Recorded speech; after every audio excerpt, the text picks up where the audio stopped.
మీరు ఏ ఇన్సిడెంట్ అన్నా చూడండి, ట్రాన్స్ఫర్ చేసిన అధికారుల్లో దాదాపు 50%, 60% దాకా ఎస్సీ, ఎస్టీ, మైనారిటీ వర్గాలకు చెందిన వాళ్ళే.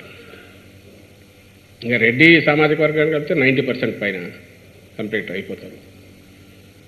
డీజీపీని వారం ముందు ట్రాన్స్ఫర్ చేస్తారు. అసలు కొత్త డీజీపీకి వచ్చే అవగాహన ఉంటుందా? జరుగుతుంది. ఇంటెలిజెన్స్ చీఫ్ని అంతే. ఇంకా అందరినీ మార్చేస్తే వాట్ ఈస్ ద గ్యారంటీ? నువ్వు నిష్పాక్షికమైన తెస్తున్నావని నిన్నెంతలో నమ్మాలి? నువ్వు ఎన్నికల కమిషన్ అనేది పర్టికులర్ అధికారి మీద కంప్లైంట్ వస్తే దాన్ని చెక్ చేసి ఆ ఆరోపణ నిజమా కాదా చూసి ఆ తర్వాత ఒక బ్యాలెన్స్డ్ డెసిషన్ తీసుకోవాలి. ఆ వెళ్ళిన వాళ్ళకి అవగాహన ఉందో లేదో చూసుకోవాలిగా. అసలు అది కూడా ఏం కనపడలా.